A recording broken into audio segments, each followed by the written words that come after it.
Oke, hello traders, hello Maxian. Kembali lagi bersama saya Adam Ibrahim Aji yang seperti biasa di awal minggu ini kita akan share ya mengenai kondisi update yang terjadi di dalam market dan juga review apa-apa saja yang sudah terjadi di minggu lalu yang mempengaruhi pergerakan di minggu ini tentunya.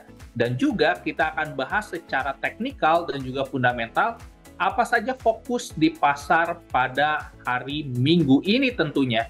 Kita tahu bahwa di event minggu lalu kita mendapatkan adanya sebuah event Jackson Hole Economic Symposium yang mana ada kemungkinan Fed kembali menaikkan suku bunga 25 basis point di bulan September nanti. Apakah Fed akan menaikkan? Tentu menarik untuk kita perhatikan, apalagi ada di minggu ini yakni data konfirmator yang berhubungan dengan labor market, yakni non-farm payroll, dan itu bisa menjadi sebuah konfirmator apakah Fed ada kecenderungan probabilitas yang besar menaikkan suku bunga 25 basis point di bulan September ini atau tidak.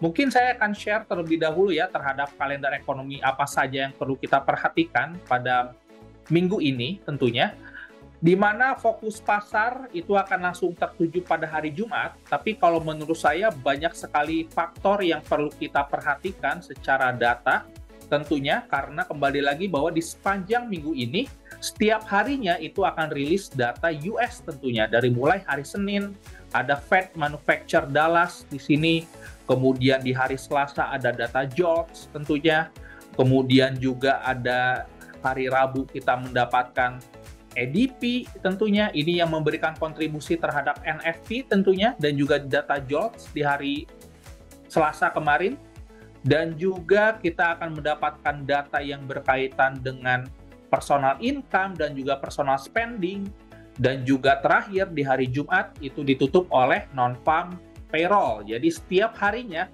waspadai di jam 7.30 hingga jam 9 itu banyak sekali rentetan data yang rilis dari US, dan kembali lagi bahwa fokus pasar masih tertuju terhadap dolar dan juga fokus pasar masih tertuju terhadap Federal Reserve. Jadi sangat menarik untuk kita pantau secara seksama bagaimana dolar ini terdevelop tren di sepanjang minggu ini berdasarkan data yang kita akan dapatkan setiap harinya tentunya.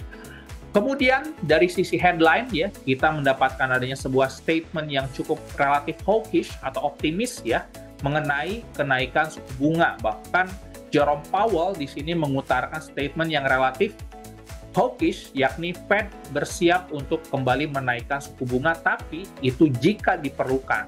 Nah, jika diperlukannya ini, itu akan berubah menjadi diperlukan kalau misalkan data seperti NFP, jobs opening, ADP itu menunjukkan adanya improvement. Jadi sangat menarik untuk memantau data US di minggu ini ya, karena itu bisa menjadi sebuah konfirmator untuk kita memproyeksikan apakah Fed akan benar-benar menaikkan atau tidak tentunya.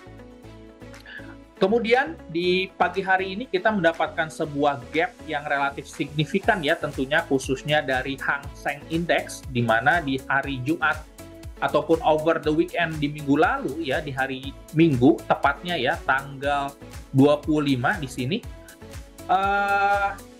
Bank Sentral China tentu ini memberikan sebuah statement yang relatif mengejutkan dengan mereka menyuruh beberapa bank domestik untuk menjual foreign investment dan melakukan pembelian terhadap domestic investment.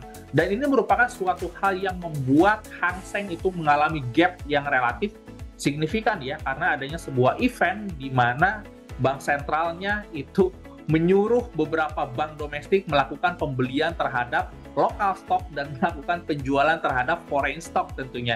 Itu akan sangat menarik ya untuk kita melihat Hang Seng untuk kedepannya, tentu akan menjadi sebuah positif aset yang bisa kita incar dalam jangka waktu long, medium, sampai long term tentunya. Kemudian di sini kita akan lihat Fed Watch Tool ya, 23 hari lagi kita akan menghadapi FOMC tentunya. Secara probabilitas 80-19%, di sini 80-20 lah ya kita bulatkan, bahwa secara probabilitas masih ada kecenderungan Fed melakukan pausing, tapi data di sini akan cenderung berubah ya, tergantung faktor di lapangannya seperti apa tentunya. Data yang berkaitan dengan labor market itu adalah suatu hal yang sangat berpengaruh ya terhadap penilaian di CME FedWatch Tool ini tentunya. Semakin dari 80 berpindah ke area ini akan berpotensi membuat dolar untuk bergerak bullish ya tentunya. Tapi kembali lagi, data itu akan sangat-sangat berpengaruh ya untuk mempengaruhi nilai dari CME FedWatch Tool ini tentunya. Kemudian kita akan bahas dari sisi teknikalnya ya, tentunya dolar indeks kita akan rotasi terlebih dahulu ya dengan adanya sebuah berita tadi pagi ya, yang tadi saya share di sini mengenai China yang melakukan supporting terhadap yuan dengan melakukan pembelian terhadap lokal stok dan menjual foreign stock.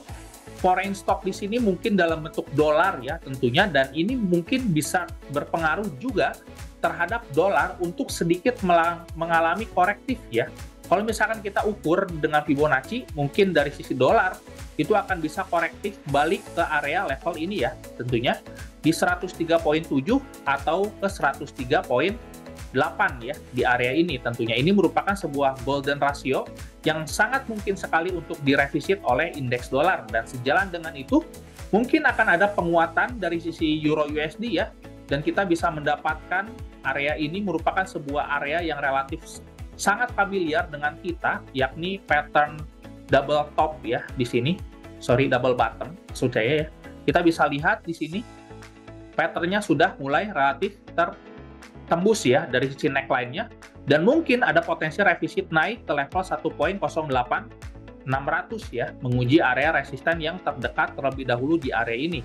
Dan ini pun sejalan dengan dolar indeks yang ada potensi untuk kembali bergerak revisit turun terlebih dahulu pasca Bank China itu melakukan supporting terhadap yuan dengan menyuruh beberapa bank domestik melakukan sell terhadap foreign investment, dan mungkin sell foreign investment di sini dalam bentuk dolar tentunya. Begitupun dengan GBP USD ya, kita bisa lihat bahwa di sini GBP USD tertahan di area support yang relatif bilangan bulat kalau menurut saya 1.25500 ya, dan kita melihat dua kali reject di sini.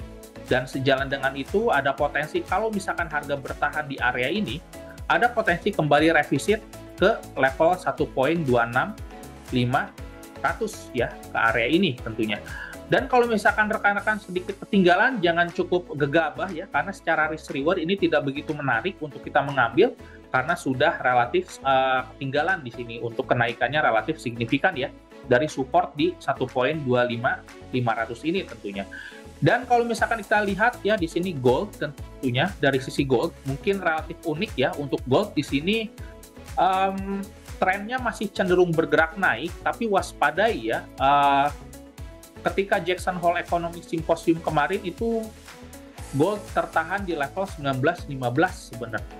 Jadi ada probabilitas yang cukup besar kalau misalkan tidak mampu menembus dari candle yang terbentuk sangat signifikan ini, maka ada potensi untuk bergerak revisi turun terlebih dahulu ya. Tapi kalau misalkan area ini bisa ditembus, area hijau ini, mungkin akan kembali ke titik tertingginya di level 1922 ya, ketika rilis Jackson Hole Economic Symposium tentunya. Jadi kalau menurut saya gold pun masih cenderung wait and see, karena secara teknikal pun masih berada di area tengah-tengah ya. Tapi kalau misalkan gatal ingin melakukan eksekusi, jangan lupa letakkan stop loss ya. Kalau misalkan Anda ingin melakukan sell, tentunya stop loss di 1923. Kalau untuk melakukan pembelian, mungkin buy limit saja ya di sekitar 1908, karena secara risk reward ini masih relatif jauh terhadap support yang terdekat di area ini ya tentunya. Terakhir, mungkin oil. Dari sisi oil masih ada terus penguatan ya rekan-rekan. Kenapa? Karena kita tahu bahwa oil ini merupakan sebuah aset yang akan menguat ketika demand dari sisi recovery proses itu cenderung meningkat ya. Dan kita mendapatkan beberapa informasi bahwa China sudah relatif recovery, sehingga hal tersebut bisa meningkatkan demand terhadap oil kembali. Dan kalau misalkan kita lihat harga beberapa kali reject di level 78 ya, dan sejalan dengan itu ada potensi untuk oil kembali revisit ke area 81 di area ini ya. Apalagi kalau misalkan kita lihat bahwa di sini neckline dari triple bottom sudah tertembus ya, dan ada potensi kalau misalkan area 80 di sini tertembus bisa kembali menguji ke 81.34 seperti itu rekan-rekan. Jadi kembali lagi bahwa untuk di minggu ini fokus kita masih tertuju terhadap data US khususnya di hari Jumat nanti ya berkaitan dengan NFP. So jangan lupa untuk selalu gunakan stop loss dan gunakan money management yang baik, karena volatilitas mungkin akan relatif kencang di minggu ini ya tentunya. Oke, itu saja mungkin rekan-rekan. Happy trading, safe trading. Assalamualaikum warahmatullahi wabarakatuh.